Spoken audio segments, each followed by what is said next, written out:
Hello and welcome to the engineer बंदा। और आज हम एक बहुत ही इंपॉर्टेंट टॉपिक के बारे में डिस्कशन करने वाले हैं। देखिए, हाल ही में जो जर्मनी की एक शहर है म्यूनिक, वहाँ पे एक इंटरनेशनल समिट हुआ है और उस समिट का नाम है म्यूनिक सिक्योरिटी कॉन्फ्रेंस 2025। और इसमें पार्टिसिपेट करा है भारत के एक्सटर्नल मिनिस्टर जयशंकर साहब ने पार्टिसिपेट करा है, और अमेरिकन सीनेट जो है जेडी वेंस, जो एक काफ़ी पॉपुलर नेम है, उन्होंने इन दोनों ने वहाँ पे पार्टिसिपेट करा है और बहुत सारी बातें वहाँ पे बोली है। तो मैं बोलूँगा कि प्राइमरली ना, एक एक चीज़ अगर मैं बोलूँ आपको, कि जयशंकर साहब और जेडी वेंस जो है इस पूरे के पूरे इवेंट में बिल्कुल छा गए हैं। और मैं एक बात और भी बोलूँगा कि जो जर्मनी के जो जिन लोगों ने भी ये ऑर्गेनाइज करा था समिट, वो सोच रहे होंगे कि कहाँ से हमने ये समिट ऑर्गेनाइज कर दिया, क्योंकि प्राइमरली उनको लग रहा था कि जेडी वेंस साहब आएंगे और रसिया यूक्रेन वाला जो युद्ध चल रहा है उसके ऊपर काफ़ी सारा डिस्कशन होगा।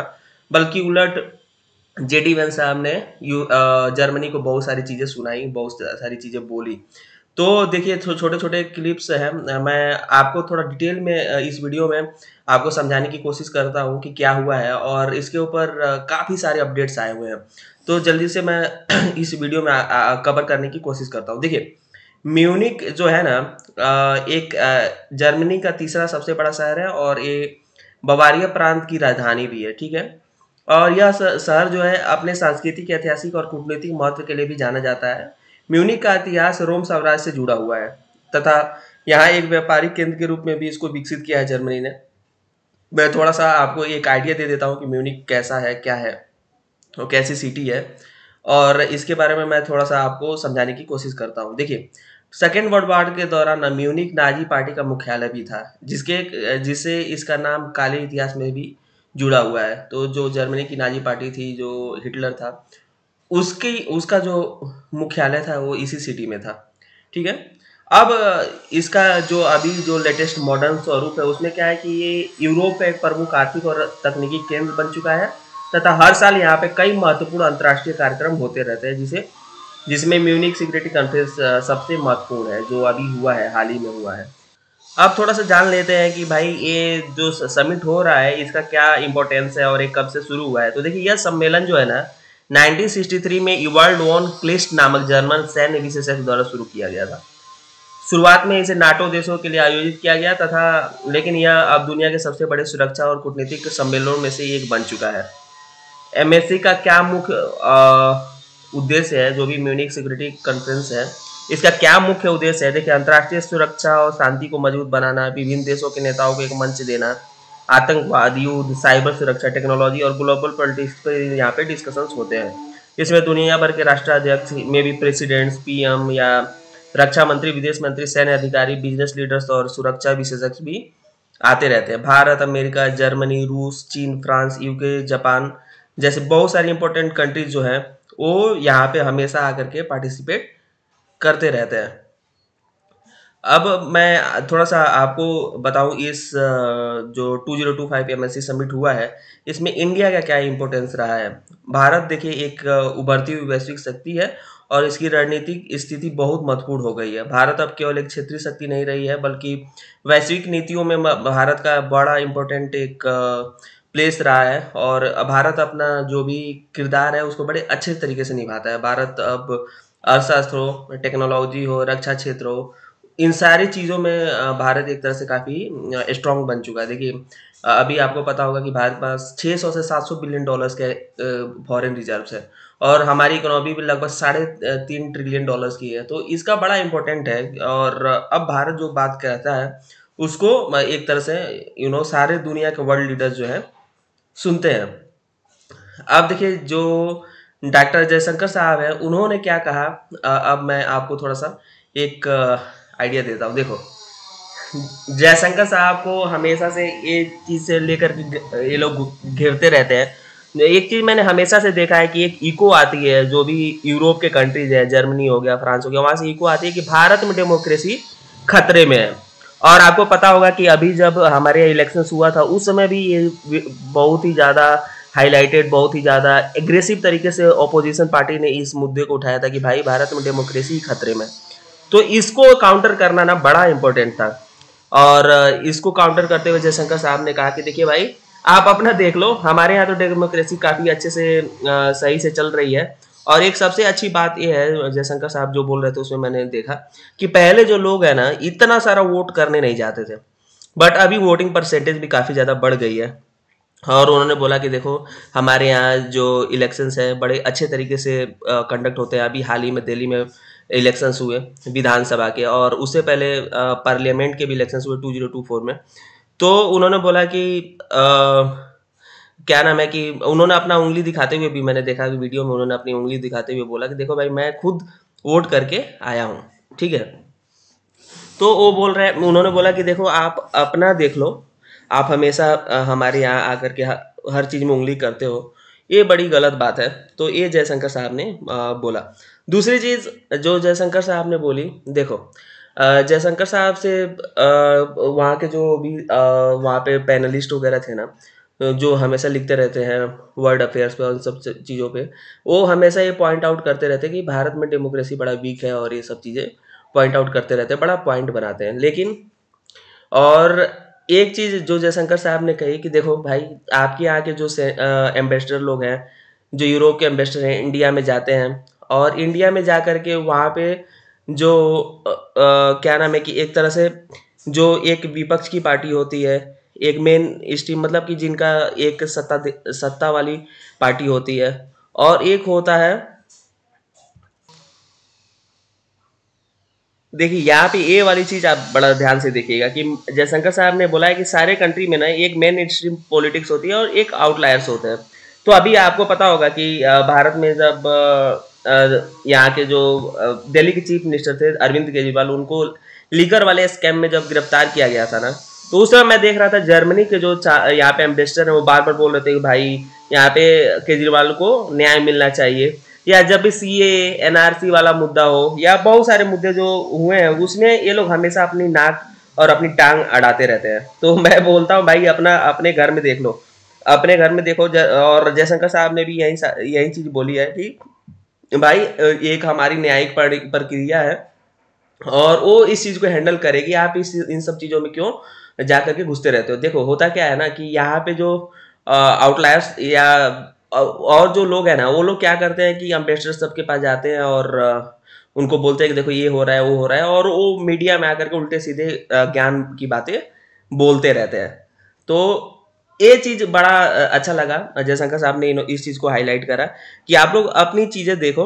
और इसके साथ ही उन्होंने कहा कि देखो, इंडिया जो है ग्लोबल साउथ का एक स्ट्रॉन्ग वॉइस बनना चाहता है, जो और एक तरह से क्या नाम है कि इंडिया जो ओपन सोसाइटी है, जो लगभग 800 मिलियन पीपल को बेटर न्यूट्रिशन और डेमोक्रेसी के बल पे अच्छी शिक्षा शिक्षा से लेकर के और सी चीज़ें प्रोवाइड कर रही है। तो आप डेमोक्रेसी के ऊपर हमें तो ज्ञान मत दीजिए। और उन्होंने बोला कि देखो, जो वेस्टर्न के लोग हैं ना, वेस्टर्न मीडिया हो या वेस्टर्न कंट्री, जो उनको लगता है कि डेमोक्रेसी उन्होंने ही बनाया है, और उन्हीं को समझ में आता है कि डेमोक्रेसी है क्या। और बाकी जो दूसरे देश है, उनको डेमोक्रेसी समझ में नहीं आती है, और खुद को बड़ा एक डेमोक्रेसी का चैंपियन बताते हैं, में कभी भी वो लोग संकोच नहीं करते।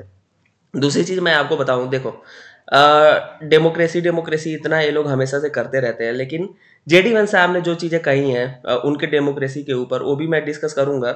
लेकिन एक एक चीज़ आपको याद रखना होगा कि ये लोग कैसे इंटरफेयर करते हैं दूसरे देशों में, जहाँ पे जो भी नॉन डेमोक्रेटिक चीज़ें होती हैं, पार्टीज होती है, उसके साथ ये लोग मिल करके तख्ता पलट करने में, वहाँ पे उल्टे सीधे बहुत सारे डिफरेंट कंट्रीज में काम करने में, यूरोप के लोग और यूरोप की जो भी एजेंसीज है या गवर्नमेंट है, वो इस चीज़ में बड़ा खुल के खेलती है, और बड़ा खुल के ये चीज़ डिस्कस करती है। खैर वो एक डिफरेंट टॉपिक है, मैं उस पर आगे आपको बताऊंगा। लेकिन उससे पहले मैं हम थोड़ा जेडी वेंस साहब का एक कमेंट जो है उसको थोड़ा सा हम देख लेते हैं। जेडी वेंस साहब ने देखो एक चीज़ बड़ा उन्होंने बोला कि ग्रेटा थैम्बरबर्ग करके एक क्या नाम है, क्लाइमेट एक्टिविस्ट है। तो उन्होंने बोला कि भाई देखो, ये जो है ना ये हमेशा से क्या नाम है कि यूएसए में आकर के ज्ञान की बातें बोलते रहती है, ये है वो है, ऐसा होना चाहिए वैसा होना चाहिए, और यूएसए के लोग इस चीज़ को क्या नाम की काफ़ी टाइम से हैंडल करते हैं। देखो बोल रहे हैं क्या कि जेडी वेंस साहब ने बोला कि if America can survive, JD Vance compares Greta Thunberg to Elon Musk, और इस पे काफी ज्यादा डिस्कशन हो रहा है। तो इन्होंने मतलब बोला है, ये चीज है कि भाई एक यूरोप की लड़की है ग्रेटा, और आई और यहाँ पे आकर के ज्ञान देते रहती है, जो भी है एक तरह से। और उसका अब आप थोड़े टाइम के लिए एलन मस्क साहब को क्या नाम है कि सह नहीं पा रहे हो, और क्या नाम है कि 2-3 महीने हुए हैं, और एलन मस्क साहब अगर कोई बात करते हैं तो आपको बर्दाश्त नहीं हो रहा है, तो आप थोड़ा उसको बर्दाश्त करना सीखिए। तो ये बड़ा ही एक कंट्रोवर्शियल स्टेटमेंट उन्होंने दिया। इसके साथ साथ उन्होंने बोला कि देखिए ये एक उन्होंने जो स्टेटमेंट दिया था वो दिखाता हूँ। Even when people express views outside your own country, and even when those people are very influential. And trust me, I say this with all humor, if American democracy can survive 10 years of Greta Thunberg scolding, you guys can survive a few months of Elon. कह रहे हैं कि देखो 10 साल तक अगर Greta थंबर्सबर्ग को जो यूएसए की डेमोक्रेसी है वो सहन कर सकती है, तो आप कुछ समय तक तो उसको सहन कर सकते हो एलन मस्क को। But what no democracy, American, German, or European, will survive is telling millions of voters that their thoughts and concerns, their aspirations, their pleas for relief are invalid or unworthy of even being considered. यहाँ पे एक चीज आपने ध्यान दिया होगा कि इन्होंने जेडी वंस साहब ने एक चीज और बोला कि देखो भाई, जो जर्मनी है ना, जर्मनी में बहुत सारे लोगों का जो फार लेफ्ट या फार राइट की पार्टियां हैं, उनको कोई मंच नहीं मिल रहा है, और उनकी आवाज को बिल्कुल इन्होंने दबा करके रखा हुआ है, जर्मनी ने दबा करके रखा हुआ है। और क्या नाम है कि इंटरनेट पर ये लोग सेंसरशिप लगा देते हैं, और इंटरनेट पे वही चीजें दिखाते हैं जो गवर्नमेंट का ओपिनियन होता है लोगों का, और उनका जो ओपिनियन है वो बिल्कुल मैटर नहीं करता है। वहाँ के जो लोग हैं उनका ओपिनियन बिल्कुल मैटर नहीं करता है। तो अगर इस तरह से आप डेमोक्रेसी को चलाना चाहते हैं तो ये तो सही नहीं है कहीं ना कहीं से। और क्या नाम है कि आप फायरवॉल की बात करिए, उन्होंने बोला कि जब आपको मन करता है कि वहाँ पे आप इंटरनेट शट डाउन कर देते हैं और अपने हिसाब से चीज़ों को कंट्रोल करने की कोशिश करते हैं। दूसरा, इस चीज़ पे ना मैं देख रहा था कि वहाँ के जो जर्मन मिनिस्टर है उन्होंने बिल्कुल वो भड़क गए थे, क्योंकि जेडी वेंस साहब ने एक चीज़ और बोल दी कि जो जर्मनी की पार्टी है, जो जर्मनी की रिजीम है, ऑथोरिटेरियन है।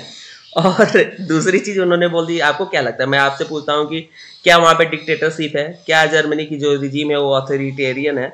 अगर ऐसा है तो आप कमेंट सेक्शन में जरूर बताइए। और इस चीज पे उन्होंने बड़ा ही जोरदार एक कमेंट पास करा है जर्मन मिनिस्टर ने कि भाई आप ऐसा कैसे बोल सकते हो। बहुत ही कंसर्न उन्होंने जताया है कि आप ऐसा बोल नहीं सकते हो कि जो हमारे यहाँ डेमोक्रेसी है जो अच्छे से चल रही है, आप उसको एक तरह से ऑथोरिटेरियन कह रहे हो। तो मैं इस चीज़ को बिल्कुल एक्सेप्ट नहीं करता हूँ। तो ये भी एक बड़ा ही अच्छी चीज़ हुई थी वहाँ पे। और देखिए, कहीं ना कहीं मैं आपको बोलूँ कि यूरोप को जो लगता था ना कि वो दुनिया का गार्डन है, और सारी दुनिया में और कोई प्रॉब्लम हो रहा है तो ठीक है, वो चलता रहेगा।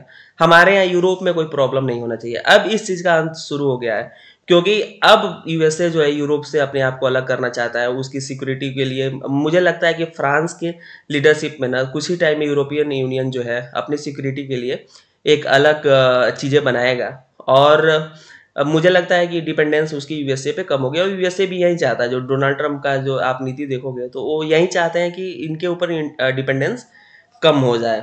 तो और ये सब चीज़ें क्या नाम है कि मैंने रिसर्च करके थोड़ा आपके सामने रखने की कोशिश करी। तो आप भी बताइए कि हमारे जो एक्सटर्नल मिनिस्टर हैं जयशंकर साहब इस तरह से बयान दे रहे हैं यूरोप में जाकर के, उसके पीछे जो कॉन्फिडेंस आ रहा है और जो इनका इतने टाइम का एडमिनिस्ट्रेशन का एक तजुर्बा है, उसका कितना प्रभाव पड़ रहा है और कितना अच्छा हो रहा है हमारी कंट्री के लिए, ज़रूर आप इस कमेंट सेक्शन में बताइए। तब तक के लिए बहुत बहुत धन्यवाद।